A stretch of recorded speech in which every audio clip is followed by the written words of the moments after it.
Be me, 30, a powerful, self-actualized woman. Finally, the prime of my life. CEO track at a major corporate firm.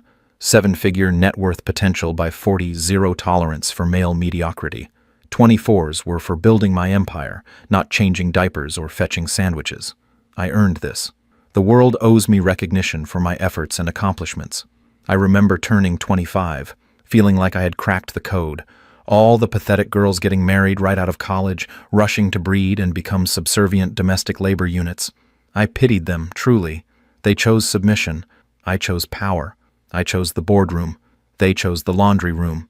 And now, 5 years later, they're trapped in their little suburban prisons with their average low-status husbands. I am free. I am the prize. But lately, the freedom has started to feel quiet. It's not the roaring silence of power I expected. It's just quiet. The only sound is the expensive automatic coffee machine in my 14th floor apartment humming at 6 a.m., and the sound of my own footsteps echoing on the polished concrete floors. I remember the last birthday party I attended for one of those suburban girls. She was turning 29, pregnant with her second. She looked tired, puffy, smiling that vacant, motherly smile. I arrived late, dressed in a sharp, tailored pantsuit, radiating success and confidence. I made a point of discussing my latest promotion, the size of my bonus, and the impending business trip to Dubai. Her husband, a kind of bland, beige man, just kept nodding and holding the platter of store-bought cookies. I felt a deep, satisfying surge of triumph. I won. I definitely won. But last week, I went to a networking event. I was the most successful person in the room, easily. I had my talking points ready: metrics, synergy, market disruption. I wore the new power suit, charcoal gray, perfectly fitted. I expected the usual reaction from the high-value men, a mix of awe and slight intimidation, followed by a chase. But the men, the ones I deemed worthy of even a momentary conversation, they weren't interested. They were talking to the 22-year-old marketing intern, the one wearing a fluttery dress and laughing a lot. I watched them. They weren't talking about KPIs or Q3 projections. They were talking about stupid, trivial things. Skiing, concerts, where to get the best craft beer. The men looked relaxed, interested in the act of flirting, not the potential for professional leverage. I tried to interrupt one conversation, steering it toward my recent success in restructuring the acquisitions department. The high-status VP smiled politely, nodded, and then just turned back to the intern. He didn't even register me as competition or a professional equal. He registered me as a buzzkill, a liability to the good vibes. The realization hit me like a splash of cold, bitter coffee. They weren't intimidated by my power. They were uninterested in my power. My accomplishments, which had been my entire identity for a decade, were apparently irrelevant in this context. I went home and stared in the mirror. 30. Still physically attractive, of course, the result of expensive skincare and high-intensity gym sessions. But the energy felt different. The playful, effortless glow of the early 20s was gone, replaced by a certain sharpness, a guarded look, the look of a woman who has been fighting in the corporate trenches for years. It's the look of competence, yes, but also of fatigue. I decided the problem wasn't me. It was the scarcity of quality men. They're all weak, emotionally stunted, afraid of a strong woman. They want a meek, easily controllable child bride who will validate their fragile egos. I laughed at the thought. I would never settle for such pathetic validation. I downloaded a dating app, something I hadn't seriously used since 27. I set my filters high, non-negotiable standards. Minimum 6 figures, minimum 6 feet 0 inches, professional degree, no history of traditionalism. The profiles started rolling in. The first few days were fine, a few promising matches, exchanging witty, intellectually sparring messages. But every time the conversation shifted from an interview to actual dating, it went south. I scheduled a date with a lawyer, a man who seemed to have everything. We met at an upscale cocktail bar. I started the conversation with a critical analysis of the current political climate, demanding his views on systemic inequality. I wanted to see if he was intellectually rigorous enough for me.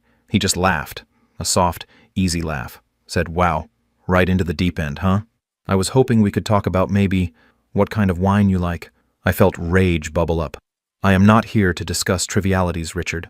I am looking for a partner, an equal, someone who is engaged with the serious issues facing our world. He took a sip of his bourbon and looked me directly in the eyes. And I'm looking for someone I can relax with. Good luck with your search. He paid for his drink and left. Just like that.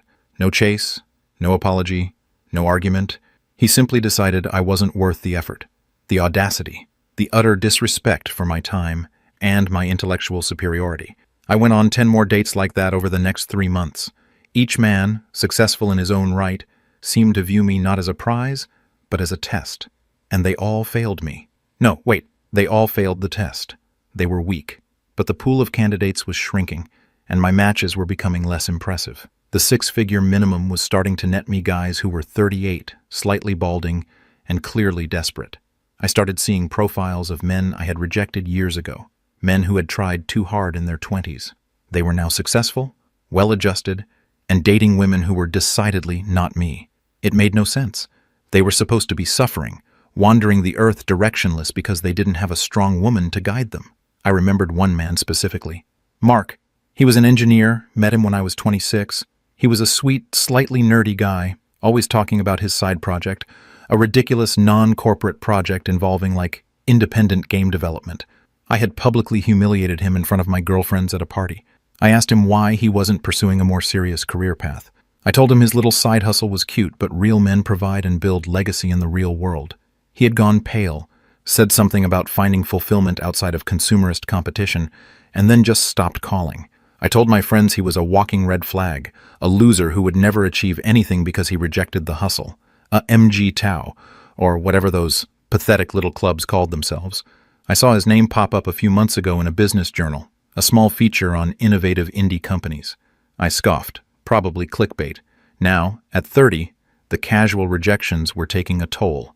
The constant feeling of being judged and found wanting, not for my looks or my professional success, but for my spirit. I was radiating resentment. I knew it. I could feel it radiating from my pores like cheap perfume. I was starting to see the women my age who had married young. They didn't look tired anymore. They looked content. They had soft lives, supportive husbands, and the stability I had deferred for a decade. I watched one of them at a park, playing with her 3-year-old. She wasn't working. She wasn't pitching. She wasn't restructuring. She was just being. And a deep, venomous jealousy started to eat away at my soul. I had sacrificed everything for this pedestal of corporate success. I thought men would climb over each other to worship me there, but they just walked past the pedestal and picked up the cute girl sitting on the bench next to the park. I started drinking more during the week. Not sloppy drunk, but enough to take the edge off the relentless quiet of the apartment, the constant reminder of the choices I made, the choices I had forced others to make, only to discover I was the only one trapped by them. My female colleagues, the ones who were a few years ahead of me, were starting to look desperate too. They were rushing to freeze their eggs, dating men 10 years younger, trying to buy back the time they had spent on the hustle. I felt a cold fear. I was becoming one of them, a high-value, high-earning, high-maintenance woman with no one to share it with, except my assistant, who only spoke to me in short, panicked sentences. I decided I needed a change. I needed to lower my standards, just a little. Maybe that lawyer was right. Maybe I should just try to have fun. I went on a date with a genuinely nice, attractive man who was a school teacher. He was sweet, kind, interested in my life, but he made $75,000 a year. I sat there, staring at his hands, thinking about how his salary was half my yearly bonus, how his life was so small, so contained, so teacherly. The intellectual part of my brain screamed, "This is a good man. He is stable. He is kind." The conditioned, entitled part of my brain screamed louder, "He is not worthy of your empire. He cannot provide the prestige you deserve." I ended the date early, citing a sudden, urgent work call. He looked disappointed, not angry. That disappointed puppy dog look was somehow worse than the anger. It confirmed my belief that I was too much for these small men. I retreated back to my fortress of solitude and success. I started getting emails from a headhunter about a new role, chief operating officer at a small, rapidly growing tech company. It was huge, exactly the kind of leap I needed to cement my position as an alpha female in the corporate world. The company was called Vast Horizons Games. The name sounded familiar, annoyingly so. I researched the founder, the CEO.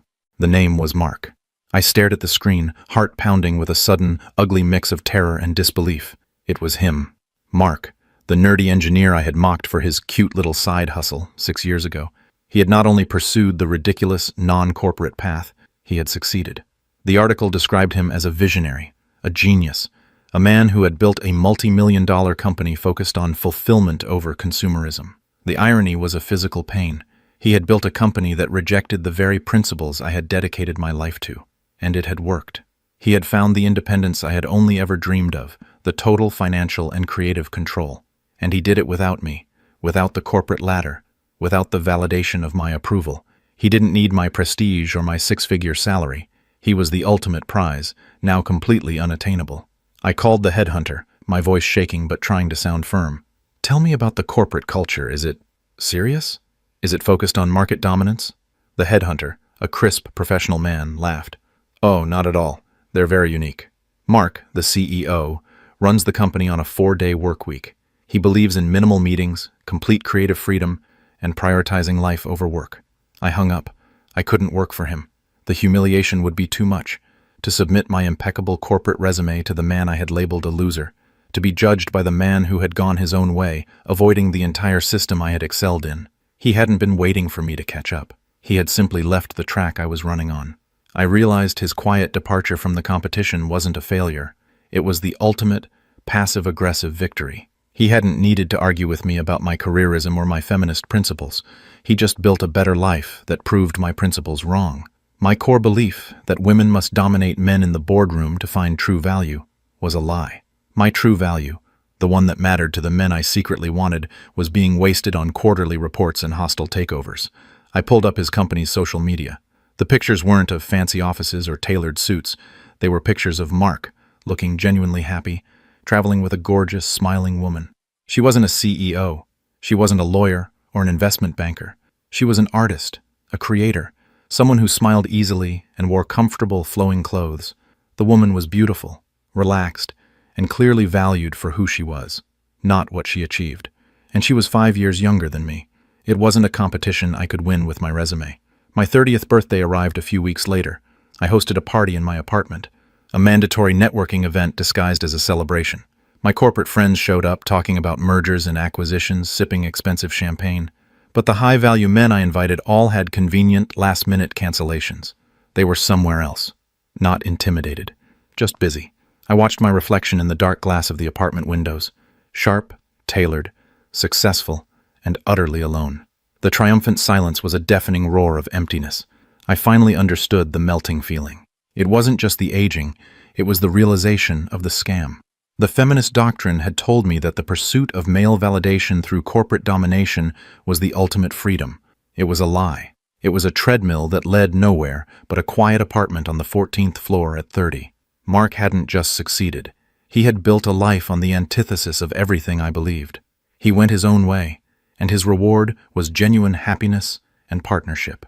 My reward was a corner office and the faint, bitter smell of yesterday's expensive whiskey.